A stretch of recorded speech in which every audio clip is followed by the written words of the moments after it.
السلام عليكم ورحمة الله وبركاته. ازيكم عاملين ايه؟ يا رب تكونوا بخير. انا مامة نورسين ودي قناتي قناة مطبخ ام البنات. النهاردة عملت لكم بقى صينية حجازية اسكندراني تحفة بمقادير مش كتير، وكمان لزوم الساعة اللي احنا فيها ديت بنحب بقى القرفة والمعجنات كده تدفينا في الشتاء. استنوا اقطع لكم حتة واوريها لكم. بصوا بقى الحجازية اهي، بس هي لسه دافية فهتلاقيها لسه من جوه طرية شوية. بصوا شكلها عامل ازاي، شكلها تحفة جدا وريحتها كمان قلب البيت. لو عايزين تشوفوا الوصفة كملوا معايا الفيديو، وبس ما تنسوش تحطوا لي لايك وشير وسبسكرايب، ولو مش مشتركة في القناة تشتركي وتفعلي الجرس عشان يوصلك ان شاء الله كل جديد. يلا بينا بقى ندخل على المقادير.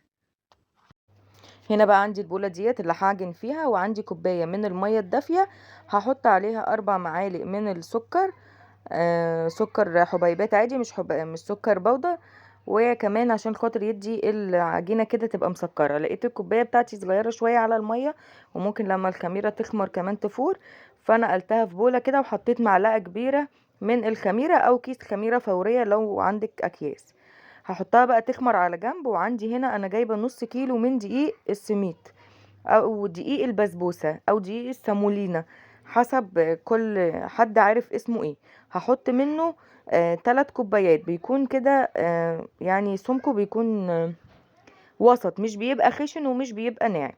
بتقولي له انا عايزه وسط، عايزاه دقيق سميد وسط ما بيكونش عليه اي اضافات. هحط بقى عليه 3 كوبايات من الدقيق زي ما قلنا السميد، وكمان عندي كوبايتين من اي دقيق ابيض متاح عندك، مش شرط دقيق معين ولا كيكات ولا بسكوتات، الدقيق المتاح عندك، وانا عايزه بس كوبايتين منهم. تمام. وكمان هجيب رشه من الملح، وهبتدي بقى اقلب المكونات الجافه بتاعتي ديت لغايه لما تختلط كلها مع بعض، عشان الدقيق السميد والدقيق الابيض يدخلوا مع بعض. وهبتدي اقلبهم كده. وكمان عندي كوبايه من السمنه، دي سمنه بلدي، سمنه سايحه، يعني بحراره المطبخ، مش مسيحاه على النار، مش سخنه يعني. وهبتدي ابس الدقيق بتاعي دوت في كوبايه السمنه دي. ممكن تحطي نص كوبايه سمنه ونص كوبايه زيت، ممكن تحطي نص كوبايه زبده ونص كوبايه زيت، ممكن تحطي الكوبايه كلها سمنه. بس ايه المتاح عندك واللي يريحك اعمليه. هبتدي بقى ان انا ابس الدقيق كله يا ست الكل كده زي ما انت شايفه، وهفركه على ايديا كده زي دقيق الكحك، زي ما بنعمل دقيق الكحك، عشان خاطر بس كل حبيبات الدقيق تتدخل كده ومع السمنه، وتبقى شاربه من السمنه بتاعتنا. عندي هنا بقى الخميره بتاعتي، بصوا هي ابتدت تعمل رغوه كده على الوش. هبتدي ان انا اعجن بيها. هي خدت مني الكوبايه دي بالظبط، انا ما زودتش ميه تاني ولا زودتش دقيق تاني. هتحسي بس اول ما تحطي الميه ان هي بقت سايحه خالص كده، وتقولي ان هي هتاخد دقيق، لا اعجني فيها عجنه بسيطه كده، هتلاقي العجينه كلها شربت الميه بتاعتك. لان كمان عجين دقيق السامولينا او دقيق السميد بيتشرب الميه كده، عشان فيه زي ماده الجيلاتين كده، فبتحس بيشرب الميه بسرعه. اول بقى ما اعجن العجينه وتتلم معايا كده، هتكون كده خلاص مش محتاجه عجن تاني. ده سمك العجينه اللي انا عاوزاه بيكون بالشكل ده، ان انتي تدوسي عليها تتفرك وفي نفس الوقت بتتعجن معاكي عجينه وطريه زي ما انتوا شايفين كده. جبت بقى الاسترتش راب او اي كيس نايلون عندك، حط غطي بيه العجينه بتاعتنا، وسيبيه في مكان دافي كده لغايه لما يخمر. العجينه دي مش بتخمر بسرعه يا بنات، ومش بتخمر قوي يتضاعف حجمها يعني، لان بيبقى جواها سمنه، فمش بتخمر الخمر بتاع العجينه العاديه. عندي بقى هنا الحشوة اللي هنحشي بيها الحجازية بتاعتنا، وهي عبارة عن كوباية من السكر، وكمان كوباية من دقيق السميد اللي احنا مستخدمينه في الحجازية. تمام. وعندي كمان ربع كوباية كده من القرفة، ومعلقة كاكاو خام. معلقة الكاكاو الخام دي انا حطاها من عندي، هي الحجازية اصلا الاسكندراني مش بيتحط لها كاكاو، بس انا صراحة بحب يعني جربت الخليط دوت ان انا اعمله في السينابون، وكان الكاكاو مع القرفة مدي طعم حلو جدا. فانتي ممكن تستغني عنه وممكن تحطيه، ده اختياري بالنسبة لك. قلبت المكونات الجافة بتاعتي كده لغاية لما تجانست كلها مع بعض، وبعد كده جبت 3 معالق من المية من الحنفية، مية عادية، وابتديت ان انا انزل بيهم لغاية لما تكونوا معايا زي حبيبات الرمل كده المبلولة. عندي بقى كوباية كده من السوداني، ده برضو اختياري، انا حطيتهم على الحشو، ممكن تحطيها وممكن ما تحطهاش، المتاح عندك واللي يريحك اعمليه يا ست الكل. هنا بقى جبت صينية، دي صينية مقاس 30، حطيت عليها ورقة كده من الزبدة عشان تسهل عليا ان انا افرد الطبقة اللي هتكون على وش الحجازية. الاول كنا بنعمل الطبقة اللي على الوش ديت، كنا بنرقع كده وناخد حتة عجينة وفي كل حتة فاضية نحط حتة عجينة. لا، الطريقة دي سهلة جدا وكمان هتريحك جدا جدا في عمايل الحجازية.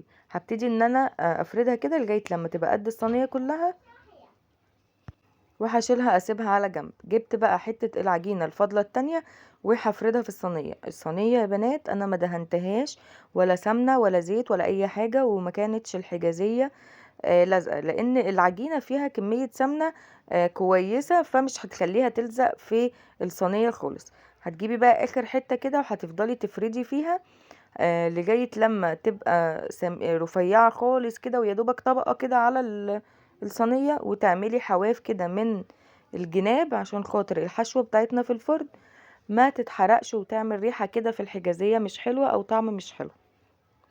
او زي ما انتوا شايفين كده، ما تقلقيش حتى لو سمكها رفيع كده كده لما تدخل الفرن لسه هتخمر من النار تاني. اهو زي ما انتوا شايفين كده. هجيب بقى الحشو بتاعي دوت وهحطه على العجينة بتاعتي في النص كده، بس مش هجيبه لغاية اخر الحرف عشان خاطر ما يطلعش من الجناب كده ويتحرق معايا كده ويبقى طعمه مش حلو زي ما قلنا في الاول. افردي كده يا حبيبة قلبي بالمعلقة. عايزاكم تشجعوني كده بلايك حلو منكم وكومنت ظريف منكم كمان، وكمان تكتبولي دعوة حلوة بظهر الغيب كده. ان شاء الله ربنا يكرمنا كلنا يا رب، ويحقق كل واحد اي حاجة بيتمناها ربنا يحققها له ان شاء الله في السنة الجديدة دي.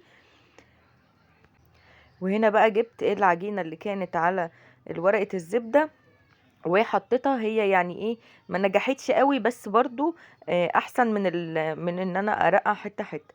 الزيادات بقى اللي بتبقى على طرف الصينيه كده مكان العجينه ما جاتش بالظبط، بتقطعيها كده وبتاخديها تحطيها على الحتت الفاضيه من الناحيه التانية، وبتلزقيهم في بعض كده مش بيبان منهم اي حاجه خالص. بس دي اسهل طريقه عشان خاطر تعملي بيها عجينه الحجازيه اللي هي الطبقه اللي على الوش دي. اهو بصوا بقى، ببتدي بقى باخد الحروف اللي انا مطلعاها في الجناب، وادوس عليها باطراف صوابعي كده من الجناب عشان تلزق في طبقة العجينة الاخرانية اللي فوق خالص اللي انا لسه حطاها. هجيب بقى سكينة، بحاول اقرب لكم الكاميرا عشان اوريكم. هجيب الاول قصدي شوكة، وهبتدي اعمل فيها اشكال كده اللي هي يعني زجزاج كده زي ما بتبقى موجودة عند الفرن.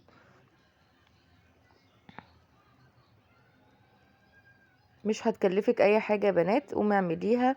نص كيلو دقيق سامولينا دوت انا جايباه ب10 جنيه. طبعا انت لو رحتي اي فرن عشان تجيبي ب10 جنيه دي حجازية، يعني هو لو اداكي قطعتين كده يبقى ده كده كويس جدا. هاتي بس وطبعا الدقيق الابيض متاح في كل بيت، ولو ما عندكيش هتجيبي مثلا الكوبايتين دول، قولي هيعملوا ربع كيلو ب5 جنيه. هجيب بقى سكينة كده وابتدي ان انا اقطعها.